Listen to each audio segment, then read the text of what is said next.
देखो last class में हम वेव के बारे में बात कर रहे थे ना।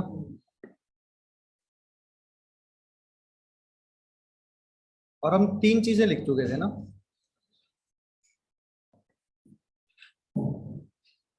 ठीक है। तीन चीजें कौन कौन सी रिप्रेजेंट करी थी हमने? एक लिखा था स्पीड, और एक वेवलेंथ, और एक क्या लिखी थी? फ्रीक्वेंसी। और उसमें हम रिलेशन लिख चुके थे, याद है क्या लिखा था? Speed is equal to wavelength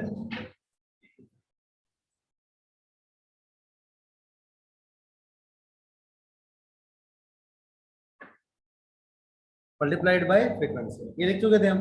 ठीक है, इन सभी की हमने डेफिनेशन भी लिख ली थी। और स्पीड ऑफ लाइट क्या रिप्रेजेंट करते हैं हम? सी लैम्डा मल्टीप्लाइड बाय।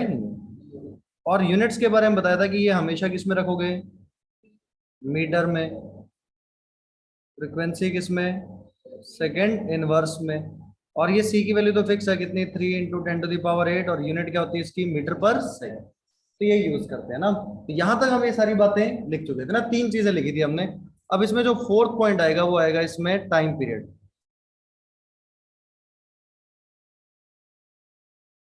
तीन लिख चुके थे ना भैया, फोर्थ क्या आएगा इसमें? Time period. ठीक है, तो लिखो इसमें टाइम पीरियड के बारे में।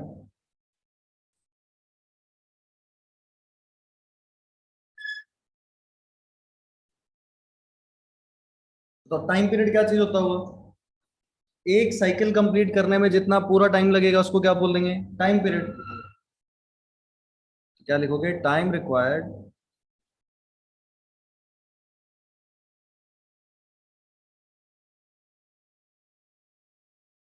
For completion of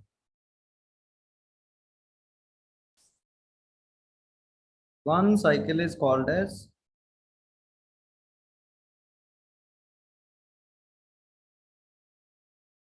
time period.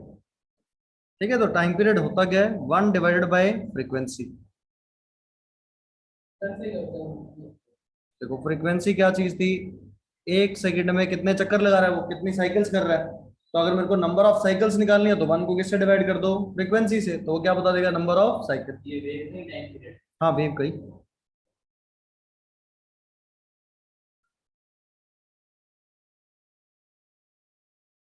अच्छा, फ्रीक्वेंसी की यूनिट क्या होती है? हम किस में लेते हैं? सेकंड इनवर्स में। तो टाइम पीरियड किस में आ जाएगा? सेकंड में।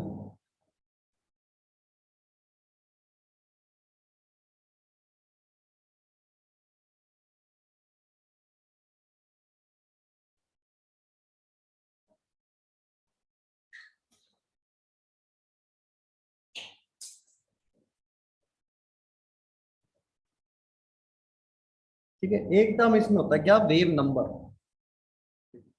देखो वेव नंबर की हमको जैसे वैसे डेफिनेशन लिखेंगे, वैसे एक बात सुनना, तुम खुद ही बता दो। कहते हैं एक यूनिट लेंथ में जितनी वेवलेंथ होती है उसको क्या बोलते हैं? Wave number. तो क्या 1/λ कर दे? क्या कर दें? एक यूनिट लेंथ में कितनी वेवलेंथ्स होंगी उसको क्या बोलेंगे हम? Wave number. तो यानी कि यूनिट लेंथ कितना हो गया? 1, और डिवाइडेड बाय किससे कर दें? वेवलेंथ से। तो क्या आ जाएंगी? Number of wavelength. ठीक है, तो इसका फॉर्मूला क्या होता है? सिंपल सा ऐसे बोल देते हैं, it is reciprocal of wavelength. ये क्या होगा? वेवलेंथ का क्या होगा? रेसिप्रोकल। तो यहाँ पे अगर लिखें तो वेव नंबर को रिप्रेजेंट करते हैं न्यू बार से। तो वो क्या हो जाएगा? 1/λ, वेवलेंथ ना। अच्छा, वेवलेंथ की एसआई यूनिट क्या यूज करते हैं हम? मीटर। अगर ये मीटर में लेंगे तो वेव नंबर की यूनिट क्या आएगी? मीटर का इनवर्स हो जाएगा।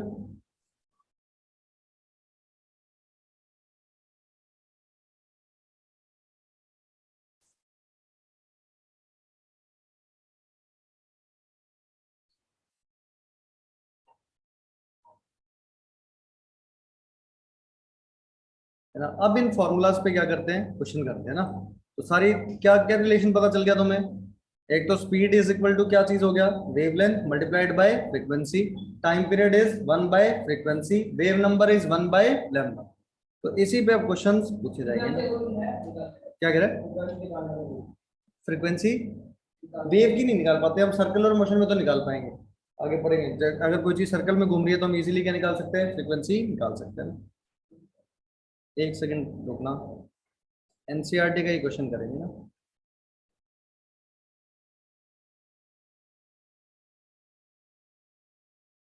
ऐसे याद ही है मेरे को, स्टेटमेंट थोड़ी सी डिफरेंट हो जाएगी बस, और तो क्या। चले आगे, ये नोट कर लिया सभी ने। क्वेश्चन लिखो, calculate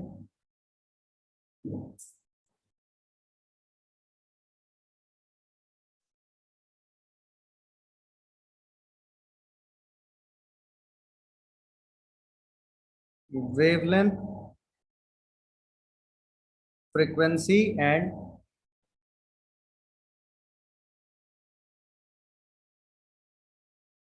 wave number of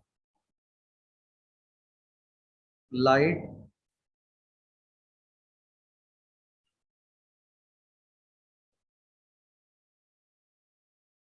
whose time period is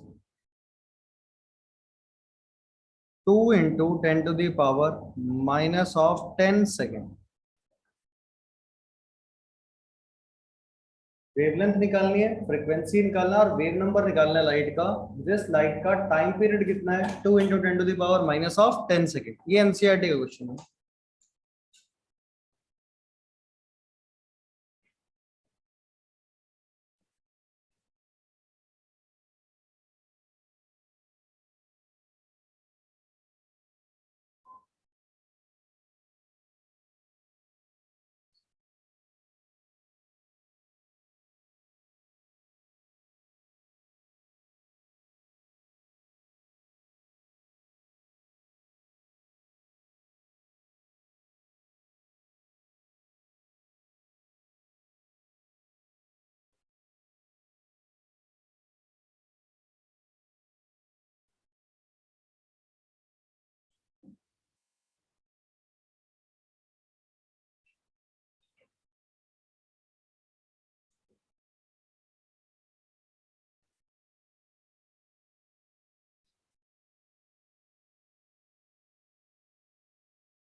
अब उसको बस सिंप्लीफाई कर दो, हाफ को लिखना है, काट दो ऊपर 10 से।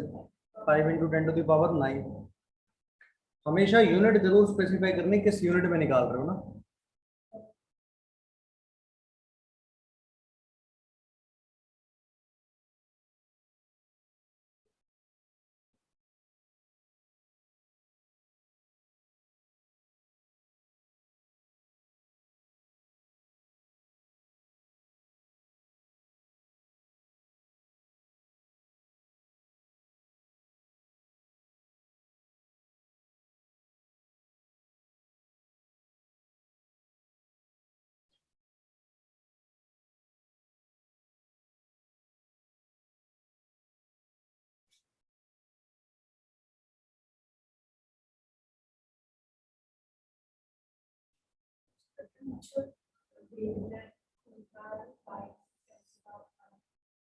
वेवलेंथ कितनी, 3.5।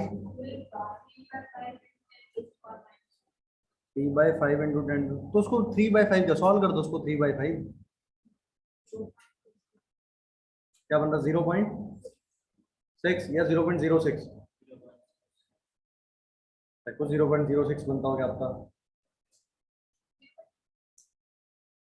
और 10 की पावर भी तो है माइनस में कुछ, उसको पूरे लिख दो ना, 0.06 बन गई होगी वेवलेंथ।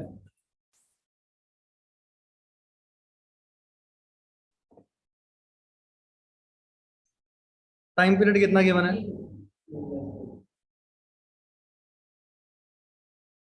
अच्छा कोई ऐसा है जिससे फ्रीक्वेंसी ना निकली हो। टाइम पीरियड क्या होता है,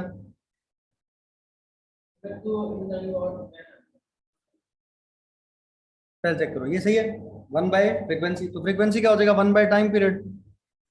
तो 1/2 multiplied by 10 to the power minus of 10। इसको ऊपर ले जो 10 की पावर -10 को, तो 10 की पावर 10 हो जाएगा। तो ऐसा लिख दो, 10 into 10 to the power 9 divided by 2 क्या हो जाएगा, 5 multiplied by 10 to the power 9।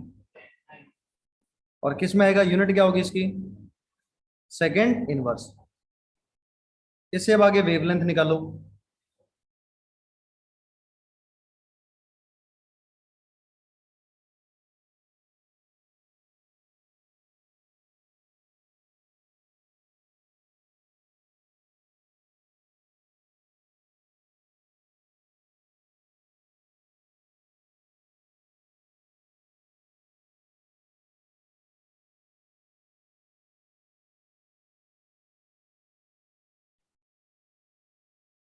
Clear है यहाँ तक? अब देखो, जैसे ही यहाँ पे हमने ये निकाल लिया, अब तो बड़ा सिंपल है। फ्रीक्वेंसी आने के बाद तो वेवलेंथ कैसे निकालते हैं?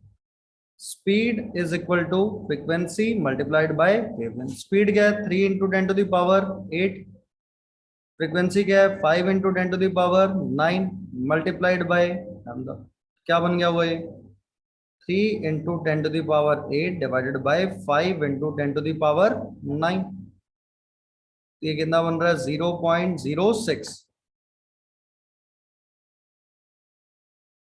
और किस यूनिट में आ रहा होगा ये? मीटर में। या 6 × 10⁻⁻² लिख दो, जैसा तुम्हारा मन करे। ठीक है, वो तुम्हारी इच्छा है। फिर नेक्स्ट इसमें क्या बात कर सकते हैं?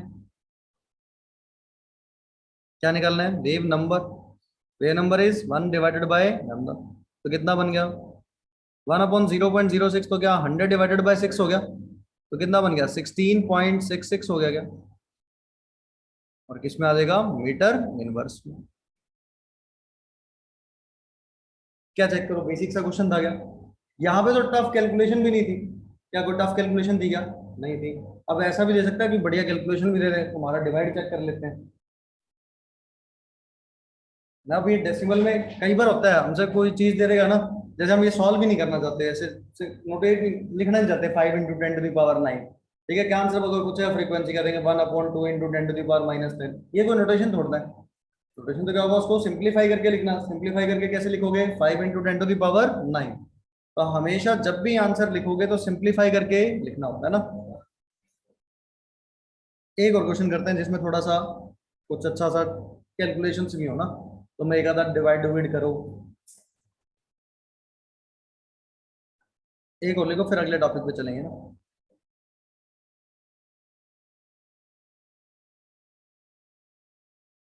सभी नोट कर लिया?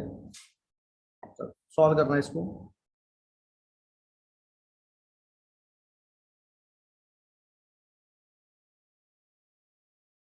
और हमेशा आंसर ऐसा यूनिट में बताना है।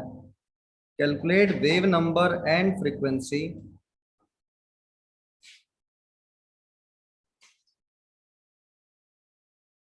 Of yellow light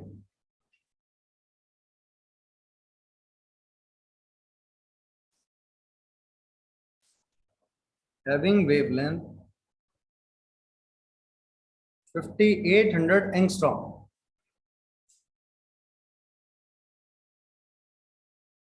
5800 angstrom. Same light की स्पीड। लाइट में 7 होते हैं ना component, red, pure, violet, indigo, blue.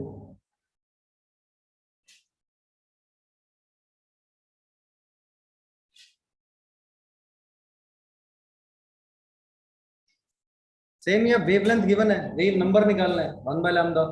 Frequency निकालने के लिए c equal to mu into lambda. इसको सॉल्व करना है।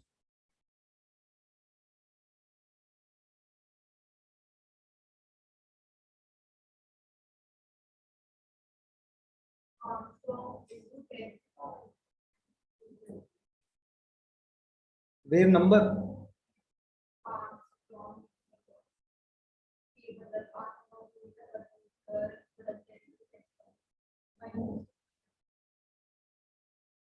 इसमें पूछ रहा हूँ एंगस्ट्रॉम की कन्वर्जन। 1 angstrom 10⁻⁻10 metre.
कैलकुलेशंस करना बड़ा आसान होता है, तुम टफ बना लेते हो अपने आप ना। 100/58 डिवाइड कर सकते हो? कितना बनता होगा? दो से थोड़ा सा कम, 1.7, 1.8, बस फिर यही तो डिवाइड करना था, 100/58। एक बात देखो, वेवलेंथ कितने गिवन है, ये करनी सीख लो कैलकुलेशन थोड़ी सी फास्ट। अगर इसको किस में करोगे, मीटर में, तो 5800 इंटू क्या हो जाएगा, 10⁻⁻ऑफ, यही बनेगा। अच्छा, इसको ऐसा भी तो लिख सकते हो, 58 इंटू 10⁻⁻8 मीटर, इसमें भी क्या परेशानी है? सही तो बात है। वेव नंबर क्या होता है ना, तो क्या लिखोगे, 1/58 इंटू 10⁻⁻8। अच्छा, 10⁻⁻8 ऊपर जाएगा, 10 की पावर क्या हो जाएगा, +8, उसको ऐसे लिख दो, 100 इंटू 10⁻6 और डिवाइडेड बाई 58। बस एक ही तो कैलकुलेशन है, 100/58 ही तो करना है। हाँ, तो क्या आ जाएगा, 1.7, एग्जैक्ट सॉल्व करो तो 732 आ जाएगा, और यूनिट क्या हो जाएगी इसकी, मीटर इनवर्स। बताओ सही है, कर पाओगे ऐसा? तो ये एक ही तो कैलकुलेशन बनी थी, 100 डिवाइडेड बाय क्या करना था अपने को, 58 करना था। अच्छा, दूसरे में क्या लिखोगे, मल्टीप्लाइड बाय नंबर, तो फ्रीक्वेंसी निकालना है, सी की वैल्यू क्या है, 3 × 10⁻8, और डिवाइडेड बाय क्या था, 58 इंटू 10⁻⁻8, 0.05। अब देखना मैं इसको कैसे सॉल्व करता, मैंने 100/58 सॉल्व किया हुआ है, 1.732 होता है। अब देखना इसको सॉल्व कैसे करता, ये ऊपर लेके जाओ, 10⁻16 हो जाएगा क्या, तो 10 की पावर 16 को ऐसे लिख दूं, 300 इंटू 10⁻14, सही है। अच्छा, 100/58 मेरे को पता है 1.732 होता है, तो 300/58 क्या होगा, 3 इंटू 1.7, क्या होता होगा, 3 इंटू 1.7, तो क्या लिख दूंगा, 3 इंटू 1.732 इंटू 10⁻14, तो ये फ्रीक्वेंसी कितनी बन जाएगी, 5 पॉइंट समथिंग बनेगी ना, तो हो जाएगा 5.172। ये भी मैंने थोड़ा सा एग्जैक्ट दूसरे डेसिमल पे गलत लिख दिया ना, ये था 1.724 इंटू 10⁻14, और क्या आ जाएगा, सेकंड का इनवर्स। तो कैलकुलेशन आसान करना तुम्हारे खुद के हाथ में है कि तुम खुद कैसे करोगे। जब एक बार 100/58 कर लिया सॉल्व, तो दोबारा क्यों सॉल्व करना है, तो वही 300/58 का क्या लिख दिया, 3 इंटू 100/58, ठीक है, तो आंसर आ गया। कर पाएंगे, कोई दिक्कत इसमें, चले आगे। अब देखो, एक चीज तुमने कभी वर्ड तो सुना ही होगा, इलेक्ट्रोमैग्नेटिक रेडिएशन, सुना है कभी ऐसा? होता क्या है इलेक्ट्रोमैग्नेटिक रेडिएशन, अब ये जितनी भी तुम पढ़ते हो ना, एक्स रेज, इंफ्रारेड रेज, ये सारी होती क्या, these are type of electromagnetic radiation. Light is also an example of electromagnetic radiation, light भी किसका एग्जाम्पल होता है, इलेक्ट्रोमैग्नेटिक रेडिएशन। तो ये जो था ना, ये मैक्सवेल ने एक थ्योरी दी थी, Maxwell theory of electromagnetic radiation ना, तो उसने क्या बोला कि कोई भी चार्ज पार्टिकल अगर एक्सेलरेटिंग होता है ना, मतलब मूव कर रहा होता है, तो उसके साथ एसोसिएटेड इलेक्ट्रिक फील्ड भी होता है और मैग्नेटिक फील्ड भी होता है। उसके साथ क्या एसोसिएट होता है, इलेक्ट्रिक फील्ड भी और मैग्नेटिक फील्ड भी। कहता अगर ये इलेक्ट्रिक फील्ड और मैग्नेटिक फील्ड है, तो ये प्रोपोगेट तो करते होंगे ट्रांसमिशन, तो किस फॉर्म में करते हैं, in the form of wave. किसकी फॉर्म में, वेव की फॉर्म में, और उस वेव का नाम क्या है, इलेक्ट्रोमैग्नेटिक रेडिएशन। उस वेव का नाम क्या होता है, इलेक्ट्रोमैग्नेटिक रेडिएशन। तो देखना, ये पूरा फिजिक्स में 12th क्लास में एक चैप्टर है ई एम वेव्स करके, इलेक्ट्रोमैग्नेटिक वेव्स। तो जितना हम पढ़ेंगे ना, वो उसमें थोड़ी फिजिक्स घुसा लेंगे, इलेक्ट्रिक फील्ड, मैग्नेटिक फील्ड अपने तो काम की नहीं है। अपने को तो इलेक्ट्रोमैग्नेटिक रेडिएशन के टाइप पता होना चाहिए कि 5-7 कितने टाइप के हैं, किसकी फ्रीक्वेंसी ज्यादा, किसकी वेवलेंथ ज्यादा, बस इतना अंदाजा होना चाहिए कि एक ऑर्डर याद होना चाहिए कि फ्रीक्वेंसी का ऑर्डर और वेवलेंथ का ऑर्डर, सिर्फ ये दो चीजें अपने को याद होनी चाहिए। तो हम लिख लेते हैं कि डेफिनेशन इलेक्ट्रोमैग्नेटिक रेडिएशन होता क्या है ना, फिर उन डिफरेंट डिफरेंट इलेक्ट्रोमैग्नेटिक रेडिएशन को हम क्या करेंगे, अरेंज कर देंगे। तो वो एक टेबल सा अपने को ध्यान रखना है ना। देखो इसमें हेडिंग डाल दो Maxwell theory of electromagnetic radiation. हम कोई थ्योरी थ्योरी ज्यादा पढ़ेंगे नहीं।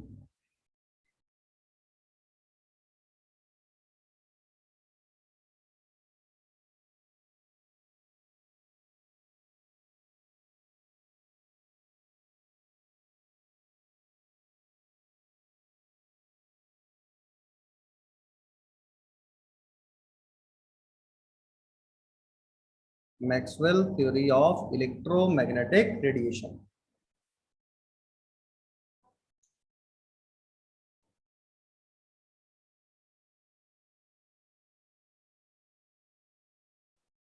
है ना, तो मैक्सवेल ने क्या सजेस्ट किया था लिखना?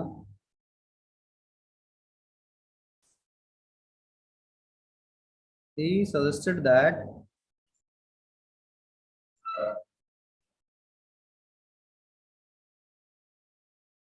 when an electrically charged particle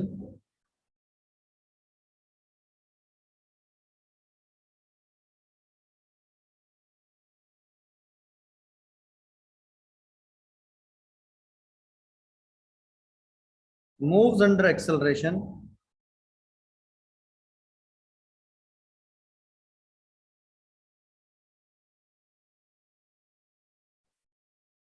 electric field and magnetic field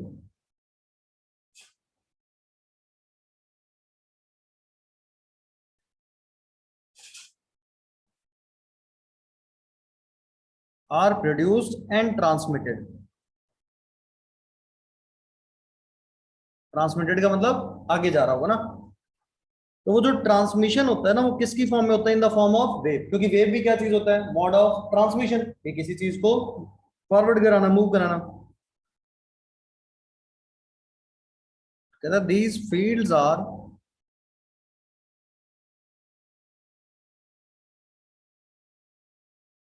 transmitted in the forms of waves called as electromagnetic radiations। ठीक है, चाहे इलेक्ट्रोमैग्नेटिक वेव्स भी बोल सकते हैं ना।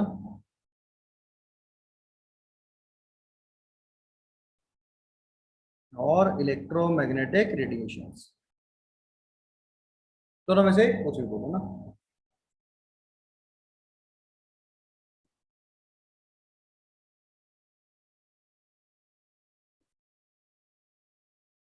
अब देखो, तो इसमें दो कंपोनेंट हो गए, एक इलेक्ट्रिक फील्ड का और एक कौन सा? Magnetic field. अच्छा, दोनों है तो वेव्स ही, तो वेव की कुछ वेवलेंथ रहा होगा, एम्पलीट्यूड रहा होगा, फ्रीक्वेंसी रहा होगा।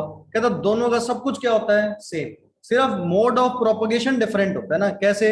मान लो अगर एक एक्स वाई प्लेन में चल रहा है, मान लो ऐसा प्लेन एक्स वाई बोल दिया, तो वो दूसरा किस प्लेन में होगा? उसके परपेंडिकुलर प्लेन। तो दोनों एक दूसरे के किस प्लेन में चल रहे होंगे? परपेंडिकुलर प्लेन, तो समझ आते हैं परपेंडिकुलर। मान लो एक ये प्लेन है, एक ऐसे चल रही है वेव, और एक परपेंडिकुलर प्लेन ऐसे होगा, तो एक वेव ऐसे चल रही होगी। तो मतलब दोनों इलेक्ट्रिक फील्ड और मैग्नेटिक फील्ड दोनों वेव्स हैं, वेव्स की फॉर्म में ट्रांसमिट कर रहे हैं, सब कुछ सेम है। उनका एम्पलीट्यूड भी, उनकी फ्रीक्वेंसी भी, उनकी वेवलेंथ भी। सिर्फ डिफरेंट क्या उनका? प्लेन ऑफ प्रोपगेशन, यानी कि दोनों एक दूसरे के परपेंडिकुलर प्लेन में होते हैं। अगर एक एक्स वाई प्लेन में, तो दूसरा किस में होगा? Y z plane. ठीक है, बस ये चीज दो ध्यान रखनी है ना। तो लिख लेते हैं इसमें, स्टेटमेंट लिखो, ऐसे लिखते हैं, ईएम वेव्स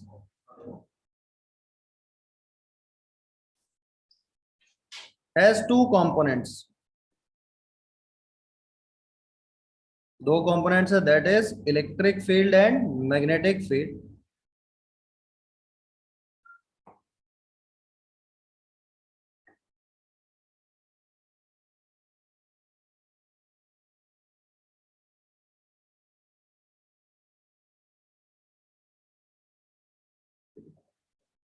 और कहते हैं जो ऑसिलेटिंग का मतलब वही ऐसे एक जगह ऊपर एक जगह नीचे, ऑसिलेशन सुना है? ऐसे चल रहा हो टू एंड फ्रो, यही चल रहा है, ऊपर फिर नीचे, ये वेव की फॉर्म ही होगी।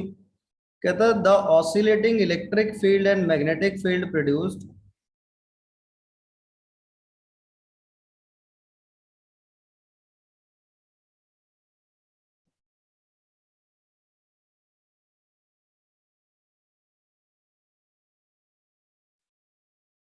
Are perpendicular to each other. बस क्या ध्यान रखना है, एक दूसरे के क्या होते हैं, परपेंडिकुलर होते हैं ना।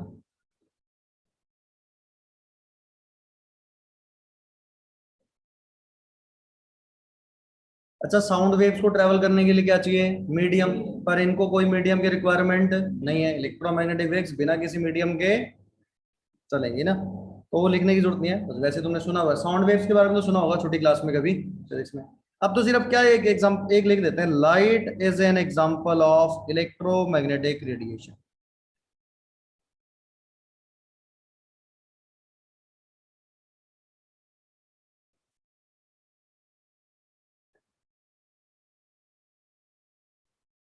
लाइट किसका एग्जांपल है, इलेक्ट्रोमैग्नेटिक रेडिएशन का, तो इसको इलेक्ट्रोमैग्नेटिक वेव भी बोलते हैं ना। तो वेव के तो सारे कैरेक्टरिस्टिक पढ़ ही चुके हैं हम, यानी कि अब अपने को करना क्या है, जो डिफरेंट टाइप की इलेक्ट्रोमैग्नेटिक वेव्स होंगी ना, इनको अपने को क्या करना है, इंक्रीजिंग किस में अरेंज करना है, या तो किस में अरेंज कर दो, वेवलेंथ में, ठीक है, या फिर किस में अरेंज कर दो, फ्रीक्वेंसी में। तो उसको हम बोलते हैं स्पेक्ट्रम। उसको क्या बोलते हैं, स्पेक्ट्रम। स्पेक्ट्रम का मतलब ही क्या है, arrangement of different radiations. Simple सी बात है कि अगर डिफरेंट डिफरेंट रेडिएशंस है, उनको हम एक जगह अरेंज कर दें, या तो इंक्रीजिंग वेवलेंथ में या फिर इंक्रीजिंग फ्रीक्वेंसी में, तो उसको क्या बोलते हैं, हम स्पेक्ट्रम बोलते हैं। जनरली हम अरेंज किस में करते हैं, इंक्रीजिंग वेवलेंथ में, ठीक है। और वेवलेंथ और फ्रीक्वेंसी एक दूसरे के इनवर्स होते हैं, बता सकते हो क्यों, सोचो। सी की वैल्यू तो फिक्स है, C is equal to nu multiplied by lambda, तो एक बढ़ेगा तो दूसरा घटेगा, यही होने वाला है ना। मतलब अगर वेवलेंथ बढ़ी तो फ्रीक्वेंसी क्या होगी, होगी कम। तो अगर मैंने इंक्रीजिंग वेवलेंथ में अरेंज किया, तो वही ऑर्डर किसका हो गया, डिक्रीजिंग फ्रीक्वेंसी का। वही ऑर्डर किसका हो गया, उसका डिक्रीजिंग फ्रीक्वेंसी। तो हम अगर डिफरेंट डिफरेंट रेडिएशंस को अरेंज कर दें इंक्रीजिंग वेवलेंथ में, तो उस टर्म का नाम होता है स्पेक्ट्रम। और अगर हम अरेंज करें इलेक्ट्रोमैग्नेटिक वेव्स को, तो उसको क्या बोल देंगे, इलेक्ट्रोमैग्नेटिक स्पेक्ट्रम। तो यहां से एक क्वेश्चन आने के चांसेस खूब ज्यादा, ठीक है। तो लिखो इलेक्ट्रोमैग्नेटिक स्पेक्ट्रम, ये चलूं आगे, ये लिख दिया तूने।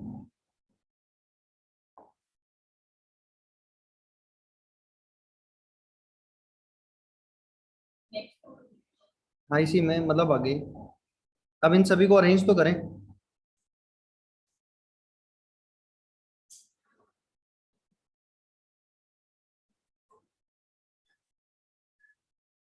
Electromagnetic spectrum,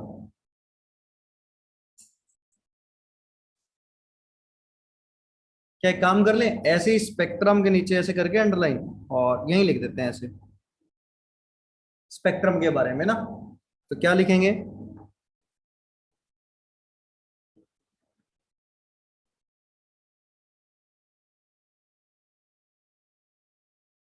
arrangement of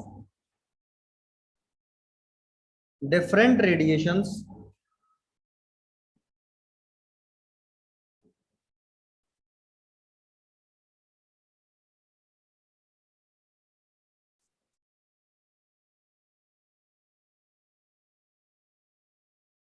in increasing wavelength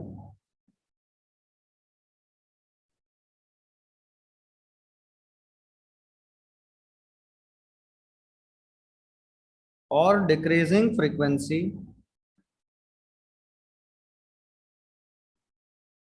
is called as spectrum। तो अब हम किसको अरेंज करेंगे, इलेक्ट्रोमैग्नेटिक रेडिएशंस को, तो उसको पूरे को क्या बोल देंगे, इलेक्ट्रोमैग्नेटिक स्पेक्ट्रम।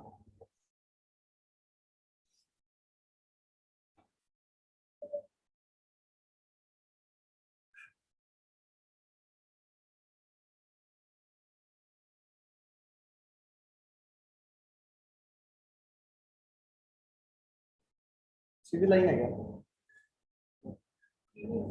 रेडी है क्या,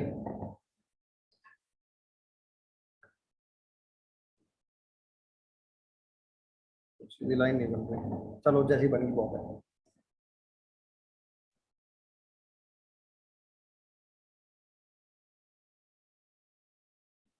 अब यहाँ पे क्या करते हैं हम, डिफरेंट डिफरेंट, तूने सुने कोई ऐसे रेडिएशंस के नाम, ऐसा सुना है, एक्स रेज नाम की एक चीज होती है, इंफ्रारेड, कॉस्मिक रेज, है ना, उसी को अब हम अरेंज करते हैं। तो सबसे पहले कौन सा, लिखते चलो साथ साथ में, सीक्वेंस में लिखोगे रटा जाएगा। पहले कौन सा आएगा, कॉस्मिक रेज, कॉस्मिक रेज के बाद गामा रेज, क्या हो गया, 8 10 होंगी, 7 8 तो नहीं, एक ऐसे ही है, एक लाइन पे ही आ जाएगा सर। तो तुम स्पेस थोड़ा कम छोड़ते रहना ना। फिर नेक्स्ट कौन सा आएगा? X rays. फिर अगला कौन सा आएगा? Ultra violet. अल्ट्रा वायलेट को शॉर्ट फॉर्म में यूवी बोल देते हैं ना, ultra violet rays. Ultra violet के बाद कौन सा आता है? विजिबल रीजन, जो हम देखते हैं ना। हाँ, विबग्योर वाला, विजिबल रीजन। विजिबल के बाद अगला कौन सा आता है? इंफ्रारेड, है ना। इंफ्रारेड के बाद कौन सी आती है? माइक्रोवेव्स। माइक्रोवेव्स के बाद कौन सी आती है? Radio waves.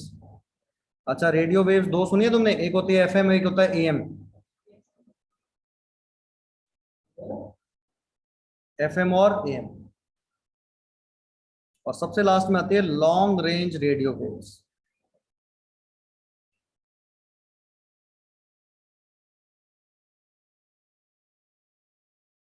ठीक है, यहां से यहां अगर हम चल रहे हैं तो क्या हो रहा है? It is increasing wavelength. इधर से इधर वेवलेंथ क्या हो रही है? इंक्रीज हो रही है। यानी कि सबसे कम वेवलेंथ किसकी है? कॉस्मिक रे की। सबसे ज्यादा वेवलेंथ किसकी है? लॉन्ग रेंज रेडियो वेव्स की ना। हाँ, इंफ्रारेड। अच्छा, अगर यहां से यहाँ इंक्रीजिंग वेवलेंथ है तो फ्रीक्वेंसी क्या रही होगी? डिक्रीजिंग। तो फ्रीक्वेंसी सबसे ज्यादा किसकी रही होगी? कॉस्मिक रेज की। और सबसे कम किसकी रही होगी? लॉन्ग रेंज रेडियो वेव्स की ना। अच्छा, विजिबल रीजन सुने सभी ने? कौन सा होता है? सुने? VIBGYOR, violet, indigo, blue, green, yellow, orange और रेड। इसकी रेंज सुनिए, वेवलेंथ की रेंज कहां से कहां तक होती है? वेवलेंथ की रेंज होती है 400 नैनोमीटर से, मतलब वॉयलेट की क्या मानते हैं हम? अप्रोक्सीमेटली 400, और 750 नैनोमीटर। ये रेंज होती है ना विजिबल रीजन की, 400 से 750 नैनोमीटर। फिजिक्स में 400 से कई बार 700 लिखा मिलता है, कई बार 400 से 780 लिखा मिलता है, पर केमिस्ट्री में ही चलेगा 400 से 750। बिल्कुल मेडिकल कर दिया, एवरेज से कर दिया हमने। 400 से 750 नैनोमीटर, ये अपना क्या है? Visible region.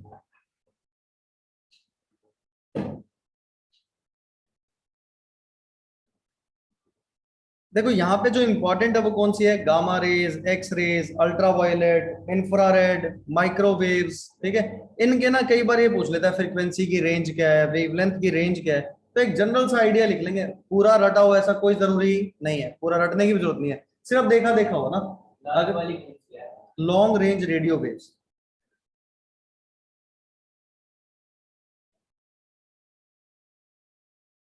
ये radio waves, long range radio waves कहाँ काम आती है? सिग्नल ट्रांसमिशन में ना। ठीक है, जैसे मान लो सी शिप्स होती है, सिग्नल ट्रांसफर करते हैं एक जगह दूसरी जगह, तो वो कौन सी वेव्स यूज करते हैं? Radio waves. तो वही अब एक एक यूज भी लिख लेंगे इनका ना, एक टेबल बना के। और ये सीक्वेंस में याद रहे, पता है क्या? चार ऑप्शन दे देगा, कहेगा बताओ किसकी फ्रीक्वेंसी सबसे ज्यादा। तो अगर ये ऑर्डर लाइन में याद होगा तो हम बता देंगे कि लेफ्ट, इधर से इधर जाने पे फ्रीक्वेंसी क्या हो रही है? डिक्रीज हो रही है, और वेवलेंथ क्या हो रही है? इंक्रीज। तो जो कंपेयर करना होगा कंपेयर करके आंसर बता देंगे।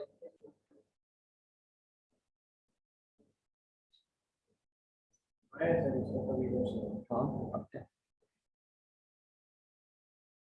कहीं ना कहीं तो आ जाएगा, केमिस्ट्री में नहीं आया तो फिजिक्स में तो पक्का ही आ जाएगा। लेकिन इसमें अगर केमिस्ट्री पे क्वेश्चन नहीं आया तो फिजिक्स में तो पक्का ही आ जाएगा। क्वेश्चन तो आता ही है इन पे ना। और ये बड़े बेसिक है, जब से पेपर आसान बनना शुरू हुआ ना जेई मेन का, तो बिल्कुल बेसिक चीजों पे आ गया। क्या ये तो सभी ने कॉपी में बनाया हुआ है, इसी पे पूछ लेते हैं। एनसीईआरटी में भी बना हुआ है, तो लगता है ये तो सभी ने देखा होगा, तो इसी पे क्वेश्चन पूछ लेते हैं। और मैक्सिमम टाइम स्किप कर देते हैं लोग चीज, कि ये तो क्या ही काम की है, और वहां से फिर क्वेश्चन बनने लग जाते हैं ना। चले आगे। अब एक काम करते हैं, कैसा टेबल सा बना दो ना। नेम,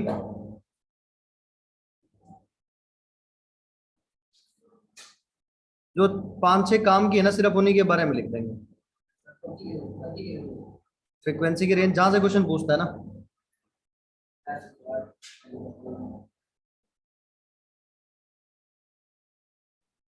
वेवलेंथ, और एक आधा उसका यूज लिख देंगे कोई ना। अब जैसे कॉस्मिक रेस पे कभी नहीं कहानी पूछता, मेन स्टार्ट ही कहां से होती है कहानी? गामा रेस से।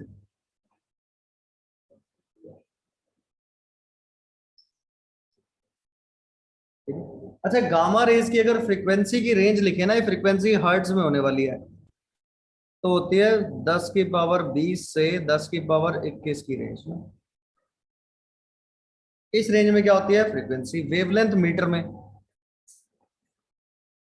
तो 10 to the power -12। तो कैंसर के ट्रीटमेंट में यूज करते हैं इसको। तुमने कभी रेडियोथेरेपी नाम की चीज सुनी होगी। वो होता क्या है, जैसे ट्यूमर बन गया, कैंसर में ट्यूमर ही होता है, तो कहता है रेडिएशन भेज के उस ट्यूमर को क्या किया जाता है, खत्म किया जाता है। तो वो रेडिएशन जनरली कौन से यूज करते हैं, गामा रेज ना।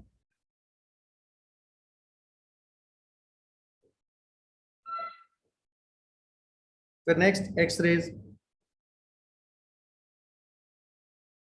17 से 21 के ऑर्डर पे। अच्छा, ये ऑर्डर, ये एग्जैक्ट यही वेवलेंथ यही फ्रीक्वेंसी हो कोई जरूरी नहीं है, सिर्फ ऑर्डर बताया हुआ इस ऑर्डर का होगा।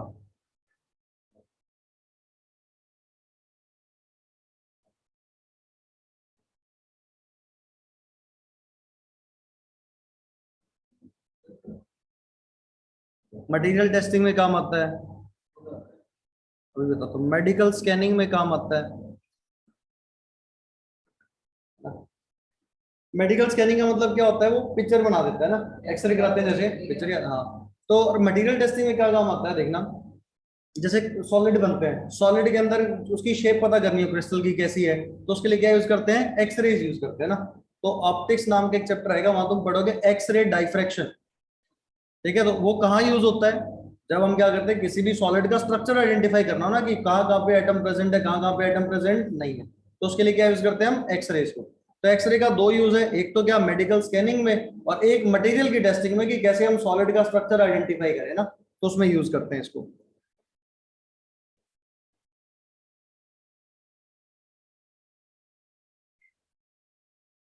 Ultra violet raise,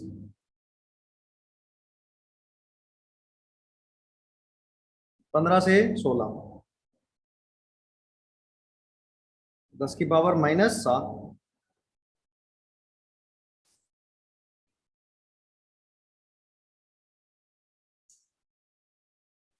सर्विसाइडल lamps. अच्छा, ये क्या चीज होगी भाई। तुमने आजकल वाटर प्यूरिफायर देखे, उसमें लिखा होता है RO and UV, एक छोटा सा बल्ब लगा होता है उसके अंदर ना। पहले तो सिर्फ RO पढ़ते थे हम, रिवर्स ऑस्मोसिस वाले वाटर प्यूरिफायर होते घर पे, अब उसमें यूवी भी आने लग गया, अल्ट्रा वायलेट लाइट्स ना।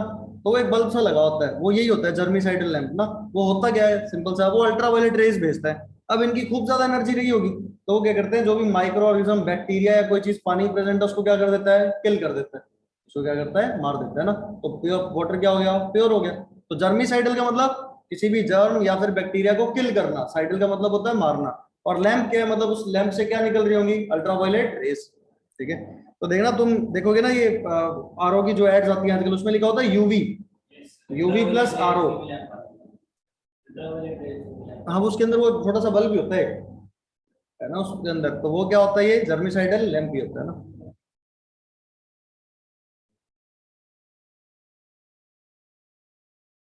विजिबल रीजन,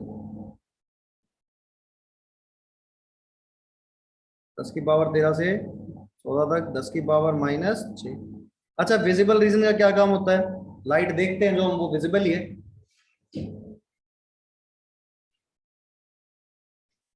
तो जो रोशनी है वो सारी क्या है, विजिबल रीजन ही है, इल्यूमिनेशन, यानी जो हम देख रहे हैं।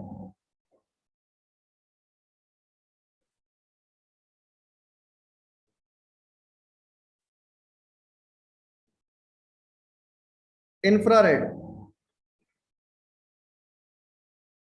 हीटिंग में काम आता है ना।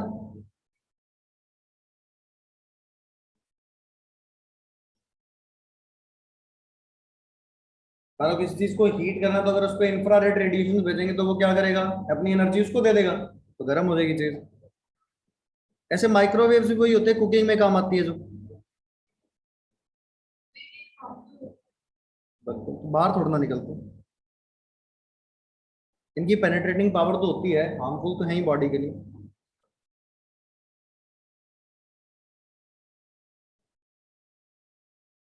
कुकिंग में काम आती है ना।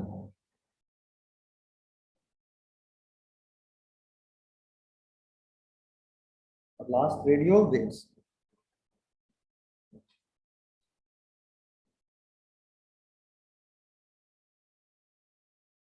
इनकी वेवलेंथ खूब ज्यादा, 10 की पावर 2। ये सिग्नल ट्रांसमिशन में काम आता है ना।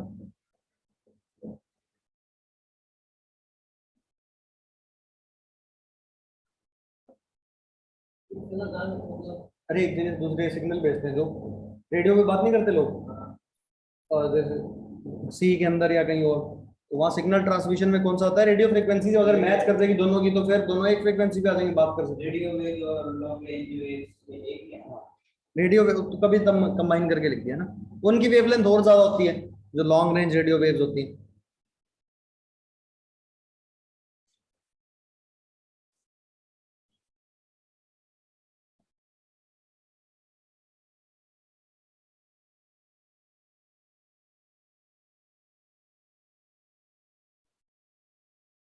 अब इस पे एक सवाल बनाया जा सकता है, आपने को ना वेवलेंथ का तो रेंज याद रहती है विजिबल रीजन की, 400 से 750 नैनोमीटर।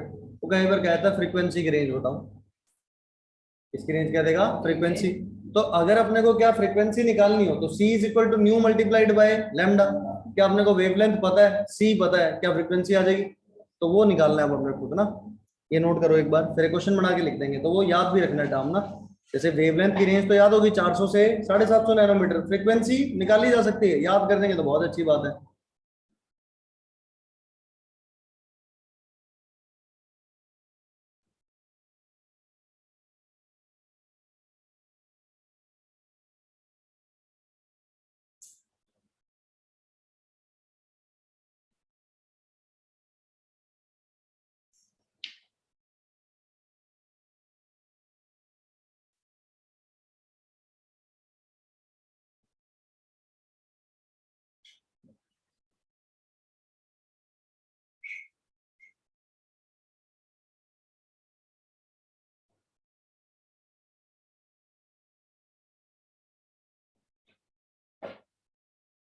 देख लिया क्या, चलें, चलो अभी खुद सॉल्व करके बताना।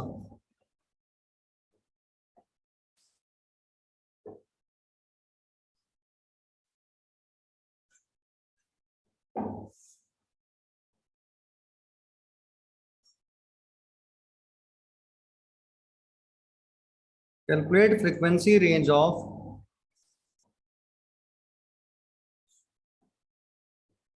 विजिबल रीजन,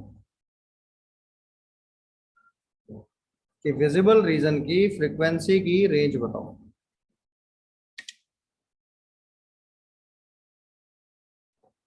निकाल भाई, यार ये नहीं एग्जैक्ट निकालनी है वो, यहाँ तो एक आगे नंबर थोड़ा ना बता रखे हैं कुछ, नंबर नहीं बता रखे ना कहाँ पे। हाँ नहीं, वो तो एक ऐसे एक रेंज लिखवा दी ना, वो ऑर्डर बताया 10 की पावर इस ऑर्डर का होगा, पर वो निकालनी तो पड़ेगी। जैसे वॉयलेट की क्या होती है वेवलेंथ, वॉयलेट्स और रेड अपने को तो एक्सट्रीम्स ही पता है दो। आपने को क्या पता है, वॉयलेट की वेवलेंथ कितनी पता है, अभी लिखवाइए क्या, 400 नैनोमीटर। तो इसके कॉरस्पॉन्डिंग फ्रीक्वेंसी नहीं निकाल सकते, तो निकाल सकते होगे। ऐसे रेड की वेवलेंथ कितनी पता है तुम्हें,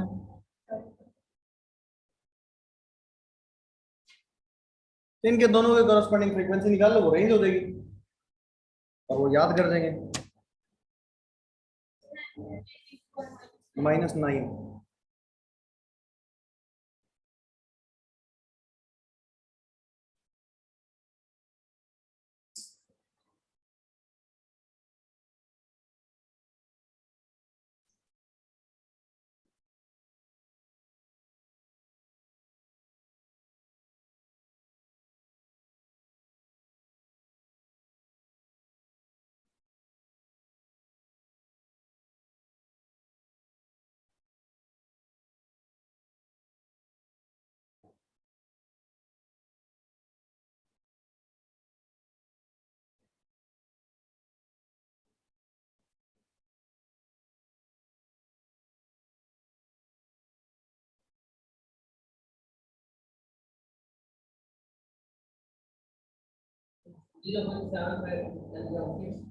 0.75। हाँ वो 7.5 के काम में सही है, तो आगे कर। 10 टू द पावर कितना, 6 तो 14 है, नीचे वाला माइनस ऊपर का आगे प्लस हो जाएगा।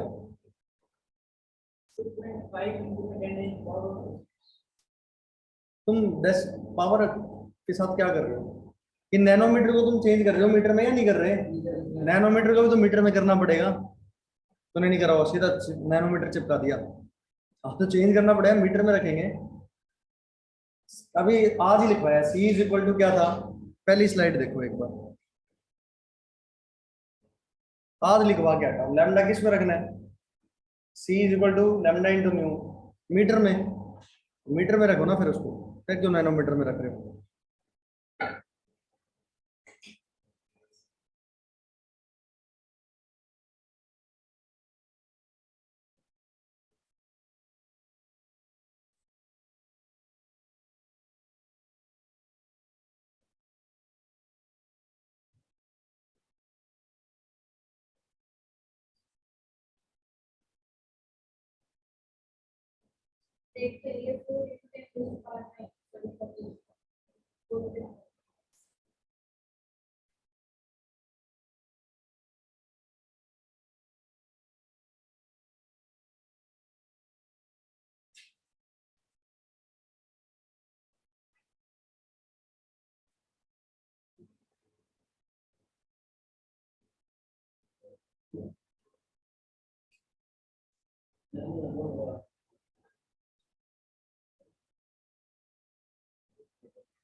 हाँ तो 7.5 इंटू 10 टू द पावर 14 हो जाएगा।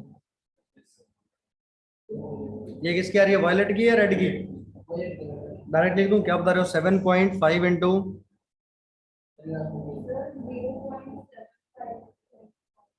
15 होगा वो, है ना, तो वो एक 10 मल्टीप्लाई कर दो तो 7.5 हो जाएगा, तो उसको 10 टू द पावर 14 लिख दें 15 की जगह। ऐसे ही क्या बन रहा है दूसरे वाला, करते सॉल्व है, डिवाइड नहीं कर सकता।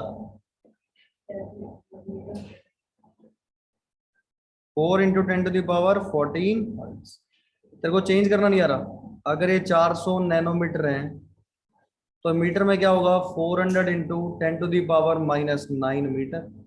1 नैनोमीटर कितना होता है, 10 टू द पावर -9 मीटर, तो कन्वर्ट कर दिया। बस अब तो सिंपल फॉर्मूला लगाना है, क्या करेगा, नहीं करा तुमने ये, -9 यूज ही नहीं करा तुमने, करके दिखाऊं फिर अब तेरे सॉल्व।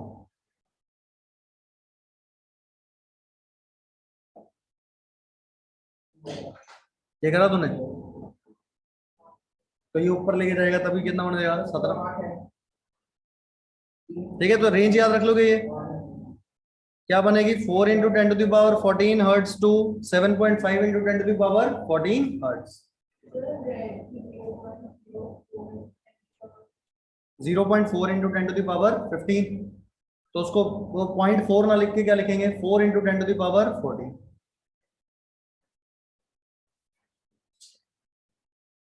चलें आगे, अब कुछ बातें करते हैं, पहली थ्योरी आएगी जहां से अब कुछ चीजें चलनी शुरू हो जाएंगी ना, ये वेव थ्योरी को ही सपोर्ट करती होगी, यानी कि वेव कोई वेव वाली कहानी, इलेक्ट्रोमैग्नेटिक रेडिएशन, इसी के बारे में एक थ्योरी आई थी, कौन सी, प्लैंक्स क्वांटम थ्योरी।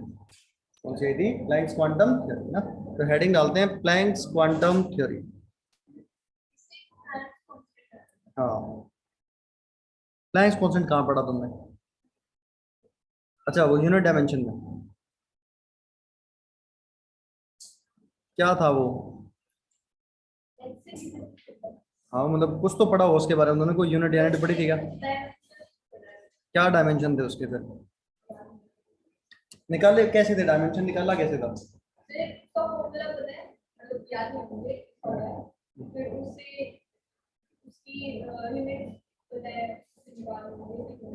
हाँ तो फॉर्मूला तो पता होना चाहिए, बिना फॉर्मूले तो नहीं निकलेगा। फॉर्मूला ऐसा था, E is equal to H multiplied by nu, या एच सी बाय लेमडा, ऐसा कुछ लिखवाया होगा तुम्हें फिजिक्स वालों ने, इन दोनों में से कोई चीज लिखवाई होगी, या तो ऐसे लिखा होगा E is equal to H nu, या फिर लिखवाया होगा एच सी बाय लेमडा, याद है ऐसे कुछ लिखवाया था क्या? हाँ वो एक ही बात है, वो न्यू को मैंने सी बाय लैम्डा रख दिया। अब यही तो हम बात करेंगे, ये आया क्या से, क्या कहानी थी ना। ये प्लैंक ने कुछ बातें बोली। देखो ये सारी कहानी पता है कहाँ से थी। एक ना रेडिएशन थ्योरी की बात करते हैं, बड़ी सिंपल सी। कोई भी मान लो हमने कोई चीज गर्म करी खूब ज्यादा, जब वो ठंडा होगा तो वो क्या एमिट करेगा? रेडिएशन। वो क्या एमिट करेगा? रेडिएशन।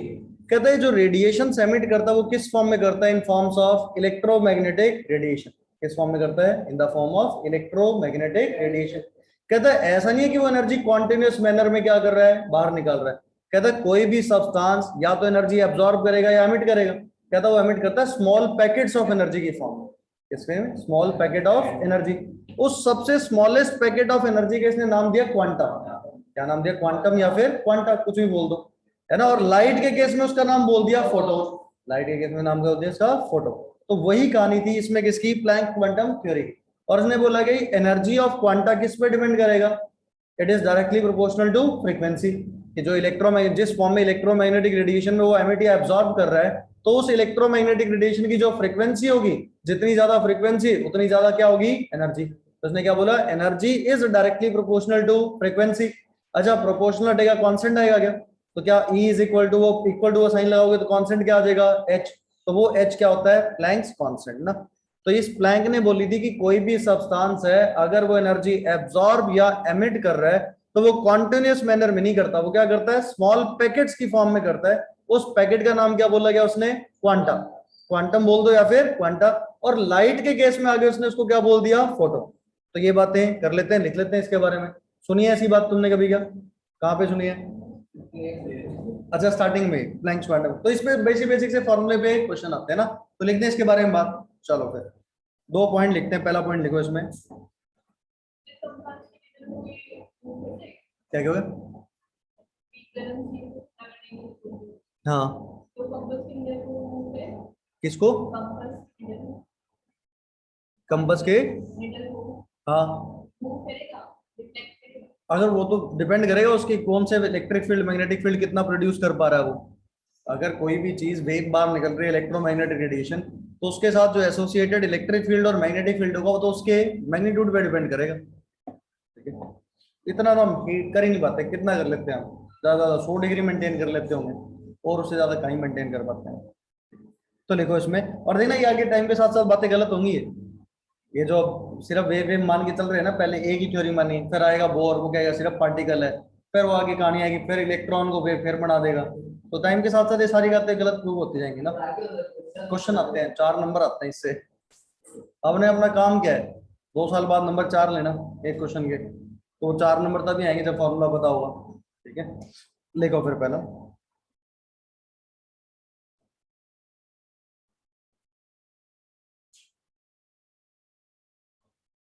देखो Planck suggested that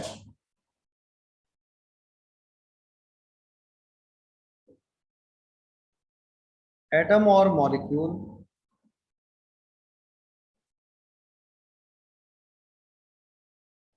could emit or absorb energy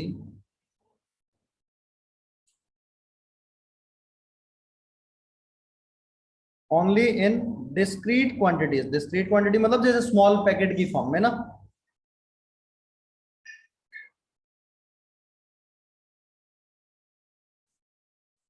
and not in continuous manner. ऐसा नहीं कि कॉन्टिन्यूस ही क्या कर रहा हो, वो एनर्जी एमिट या फिर एब्जॉर्ब कर रहा हो ना।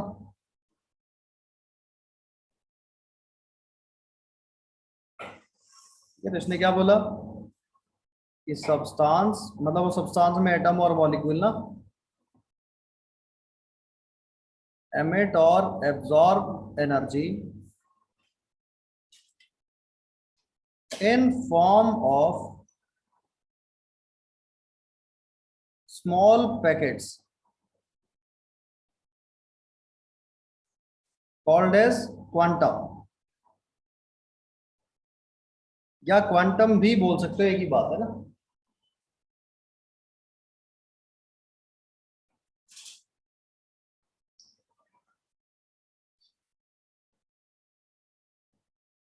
ठीक है, और ये क्वांटा है क्या चीज? ये जो पैकेट ऑफ एनर्जी किसकी है? इलेक्ट्रोमैग्नेटिक रेडिएशन की। वो कोई भी वेव होगा उसके साथ एसोसिएटेड कुछ ना कुछ एनर्जी तो होने वाली है। तो वो जो एनर्जी है वही किस फॉर्म में, इन फॉर्म ऑफ स्मॉल पैकेट, जिसका नाम क्या रखा गया, क्वांटा। तो यहां से उसने बोला कि energy of quanta is directly proportional to frequency of electromagnetic radiation. तो लिखेंगे, 2 पॉइंट लिखो, अगली स्क्रीन पे लिखूंगा। अब यहाँ से हम बहुत सारी चीजें डिराइव करेंगे, खूब सारी फिजिक्स निकाल के लाएंगे, खूब सारे क्वेश्चन कर लेंगे इस पे ना, 4-5 क्वेश्चन तो करेंगे इस पे। पर ये कैलकुलेशंस अपने को फास्ट करनी है ना, मैं तुम्हें कुछ डाटा, कुछ चीजें भी रटवा दूंगा ताकि कैलकुलेशंस आसान हो जाए।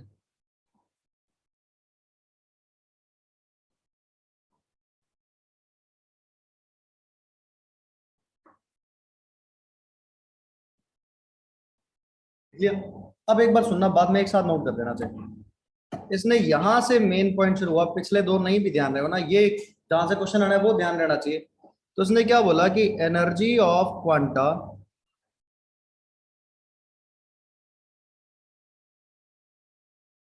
क्या बोला, it is directly proportional to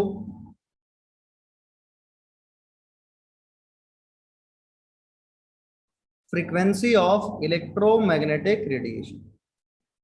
क्योंकि वो इलेक्ट्रोमैग्नेटिक रेडिएशन की फॉर्म में एनर्जी क्या करता है, एमिट करता है या फिर एब्जॉर्ब करता है। तो यहां से पता चला हमें E is directly proportional to frequency, और किससे रिप्रेजेंट करते हैं, न्यू से। अच्छा, जैसे ये हटेगा तो क्या आ जाएगा, constant, H multiplied by nu. क्या एक पहला फॉर्मूला आ गया अपने पास, E is equal to H multiplied by nu. अब यहाँ सारी चीजें एक बार रिप्रेजेंट करते हैं। H क्या रिप्रेजेंट कर रहा है, प्लैंक्स कांस्टेंट। न्यू क्या चीज रिप्रेजेंट कर रहा है यहाँ पे, फ्रीक्वेंसी। अच्छा, फ्रीक्वेंसी हमेशा किस में रखेंगे हम, सेकेंड इनवर्स में। ई क्या रिप्रेजेंट कर रहा है यहाँ पे, एनर्जी। अच्छा, किसकी एनर्जी, जो अब पीछे वाला क्वेश्चन था, रिलेशन की निकालनी है, उसमें अपन ने हर्ट्ज में बोला, वही है, 1 hertz is 1 second inverse, same ही बात है। ये क्या हो गया, एनर्जी ऑफ, यार है ना, ये एक क्वांटा की एनर्जी, किसकी एनर्जी है ये, एक क्वांटा। अच्छा, ये जो एच की वैल्यू होती है, एच की वैल्यू क्या होती है, it is equal to 6.626 multiplied by 10⁻⁻34। अब यूनिट बताओ यहाँ पे, खुद सोच के क्या देखना, एच की वैल्यू क्या होगी, ई डिवाइडेड बाय न्यू हो जाएगा क्या। एनर्जी की ऐसा यूनिट क्या होती है, जूल। और वो सेकंड इनवर्स ऊपर जाके क्या हो जाएगा, सेकंड। क्या जूल सेकंड हो जाएगा क्या, इसकी यूनिट क्या हो जाएगी, जूल सेकंड। देखो, ध्यान रखिए, बात सुन लो एक बार, बात आराम से नोट कर। E इज इक्वल टू क्या है, H बाय न्यू। तो क्या हो गया, H is equal to E by nu. ऊपर क्या है, जूल, एनर्जी की यूनिट, नीचे सेकंड का इनवर्स, ऊपर जाके क्या हो जाएगा, सेकंड ही हो जाएगा। अब ये तो एक क्वांटा की क्या थी, एनर्जी। अगर मेरे को एनर्जी ऑफ n क्वांटा लिखना हो,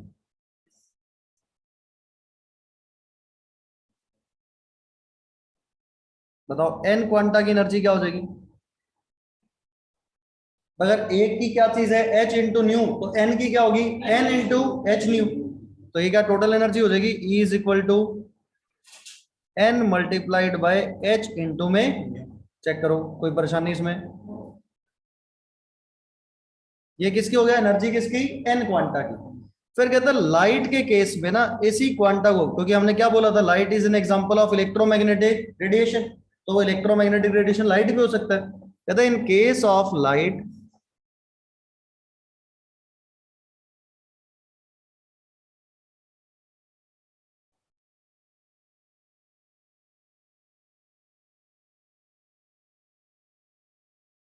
क्वांटा इज कॉल्ड एज, सिर्फ नाम ही था, नाम से तो क्या ही परेशानी है, चाहे क्वांटा ही बोल दो, कोई गलत थोड़ा ना है, गलत नहीं है। उसको स्पेसिफाइड नाम क्या बोल दिया उसके लिए, फोटोन। अच्छा, अब अगर फोटोन की बात करें तो बताओ एनर्जी ऑफ वन फोटोन क्या होगा, H इंटू में न्यू। बस यहाँ पे क्या, न्यू को क्या लिख सकते हैं, C बाय लेमडा लिखा जा सकता है, क्योंकि लाइट के लिए C लिखते हैं, स्पीड ऑफ लाइट ही तो क्या होता है, C। और तो सभी की स्पीड क्या होगी, कुछ डिफरेंट रही होगी। अब यहाँ पे ये लैम्डा क्या चीज है,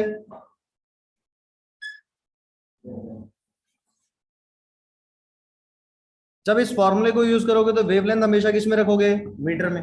सी क्या चीज है यहाँ पे, स्पीड ऑफ लाइट, इसको किस में रखोगे, मीटर पर सेकंड में, क्या 3 × 10⁸ और एच की वैल्यू सेम ही है तो एनर्जी किस में आएगी, एन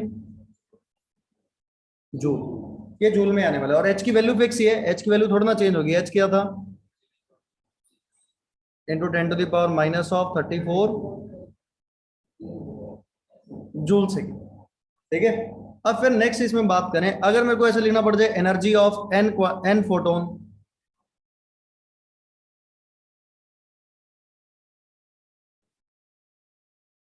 बताओ एन फोटोन की एनर्जी क्या होगी, क्या लिख दोगे, E इज इक्वल टू, ऐसे लिख दें n multiplied by H C divided bye,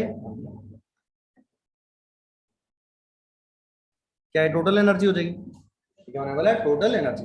देखो मैक्सिमम टाइम ये यूज होगा H C by lambda. H की वैल्यू क्या है, 6.626 × 10⁻⁻34। सी की वैल्यू क्या है, 3 × 10⁸ क्या बार बार 6.62 6 मल्टीप्लाइड बाय 3 करना पड़ेगा क्या। तो एक चीज बड़ी इंपॉर्टेंट यहाँ पे साइड में लिखेंगे ऐसे,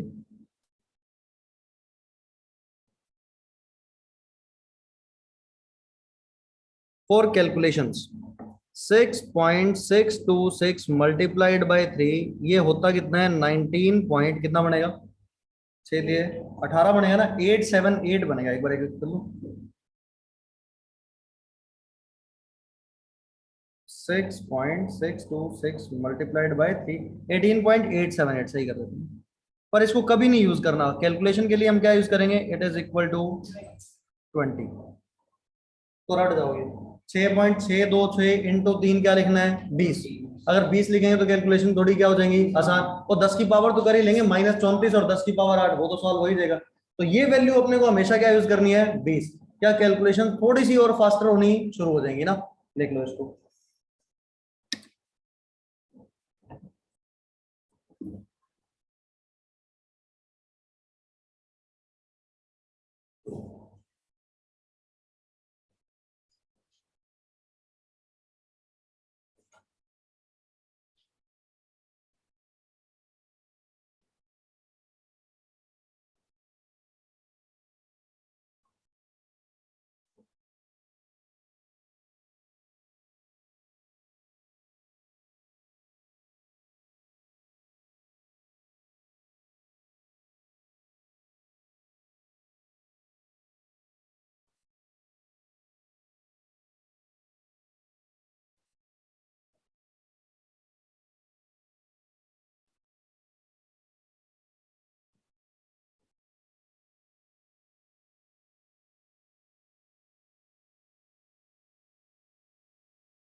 लिख लिया।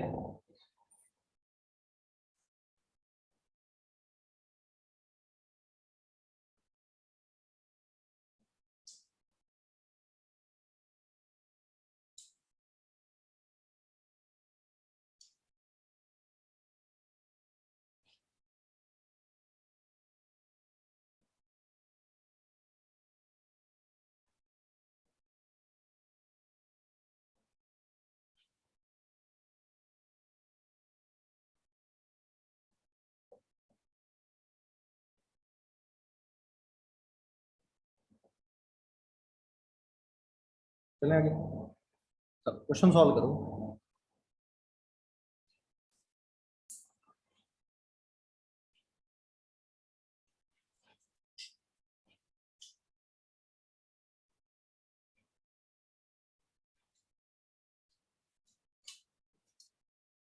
Calculate number of photons of wavelength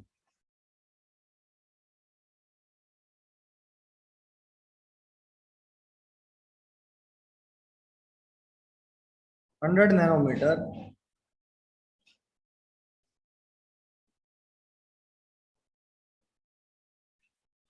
which can provide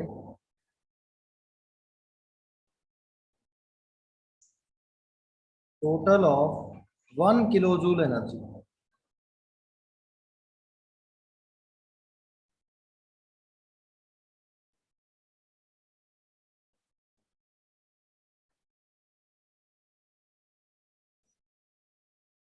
कहता 100 नैनोमीटर वेवलेंथ वाले कितने फोटॉन्स हो कि वो टोटल कितनी एनर्जी प्रोवाइड करा दे, 1 किलो जूल। सोचो क्या किया जाए,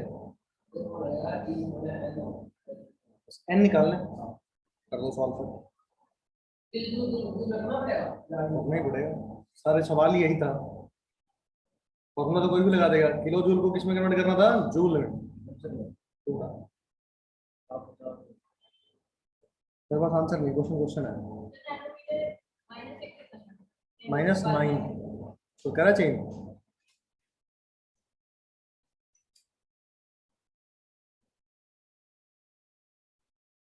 डिवाइडेड बाय एच। एक बात बता, तू एच और सी की पावर तो खाई गया, सिर्फ 20-20 लिख दिया उसको। 6.626 इंटू 3 20 था, 10 की पावर तो बचेगी, तो माइनस का 34 और 8 वाली तुमने वो हटाई थी। एच इंटू सी 20 नहीं है, 6.626 इंटू 3 20 है।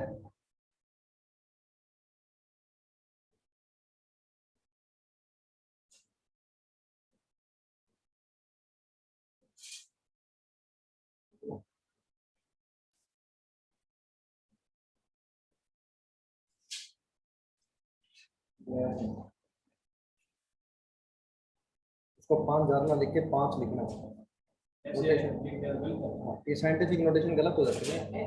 5 है वो तो है, तो नेक नंबर ही 5 इंटू 10 की पावर 20 हो गई, 6.626 इंटू 10 टू दी पावर -34।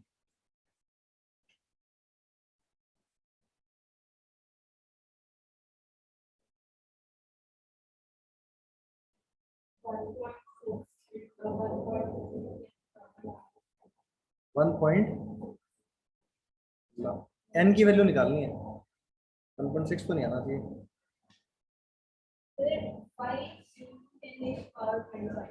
25, 25 है, गलत है, 25 पावर गलत है।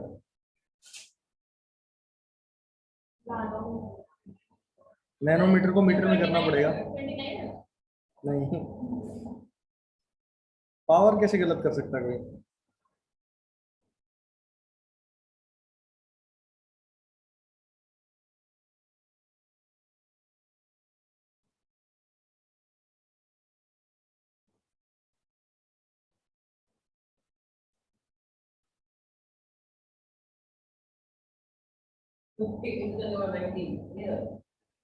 और 5 लिखना हो तो उसको 50 में लिखेंगे ना, मतलब नोटेशन तो सही कौन सी होगी, 5 इंटू 10 टू दी पावर 20।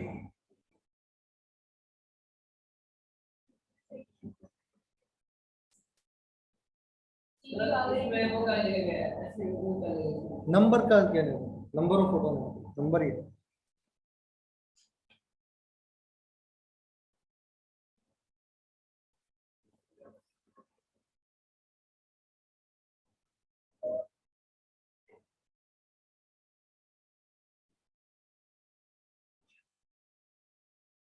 करें इसके बारे में बात।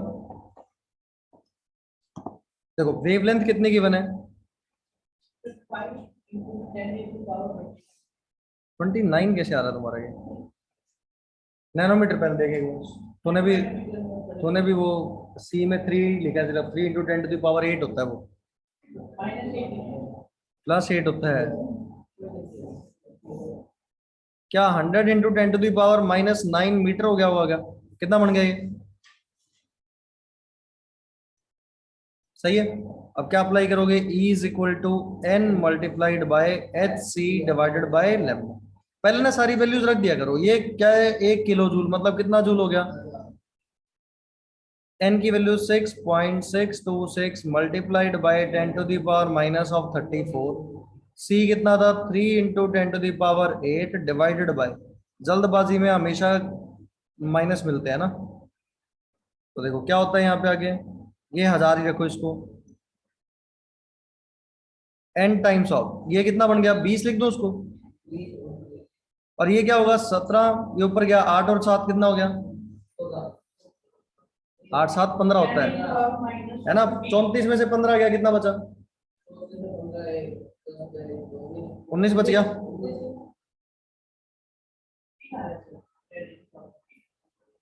अभी देख, तो क्या आ गया, 1020 × 10⁻⁻19।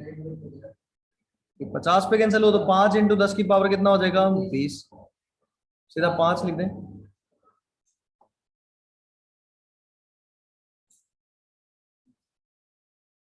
सही है।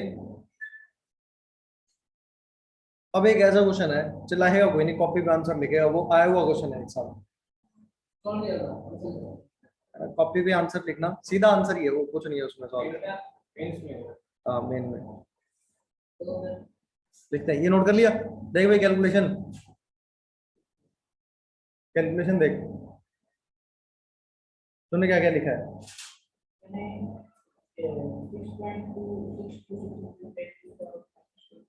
-34 था वो, क्या हो गया था,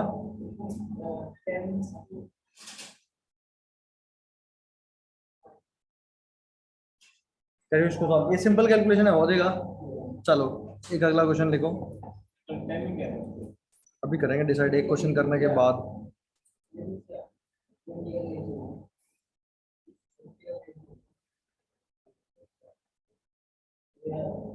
क्वेश्चन क्या बोला,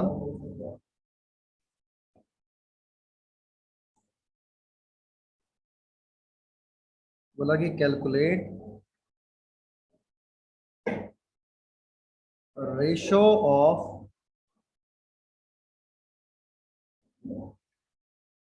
energy E1 and E2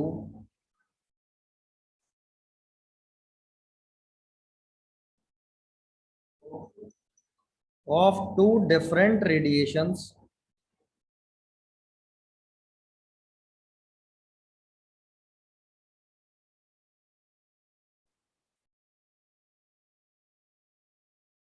of wavelength 6000 angstrom and 2000 angstrom respectively।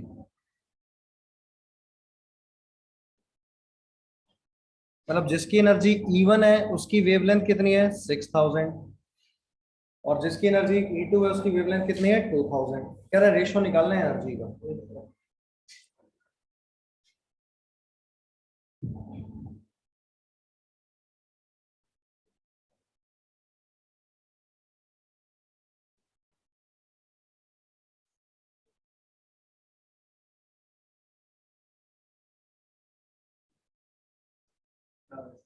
हाँ कर रहे हैं, मैं देख रहा हूँ क्या करता हूँ। हाँ तो फिर सॉल्व क्यों कर रहा है, सॉल्व थोड़ा ना करना है इसके अंदर। तो सीधा तुम क्या वेवलेंथ एनर्जी निकालने बैठ गए, वेवलेंथ से रेशियो में तो HCHC कैंसिल नहीं हो जाएगा, एनर्जी क्या E = HC/, तो यहां से ये देख के पता चल रहा है energy is inversely proportional to wavelength है, तो यही होने वाला है। तो क्या E1 / E2 क्या होगा, lambda two by lambda one, अरे यही बनेगा। अरे इनवर्सली प्रोपोर्शनल उल्टा ही तो है एनर्जी और वो, तो क्या बनेगा lambda two by lambda one. Lambda two कितना गिवन है 2000। मेरे को लगा था तुम सीधा आंसर बता दोगे, तुम सॉल्व करके बैठ गए। क्या आ जाएगा 1:3।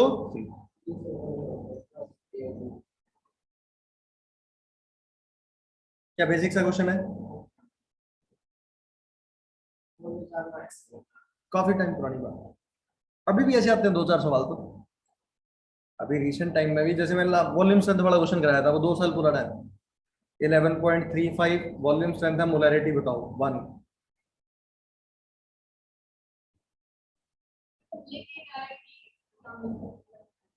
पहले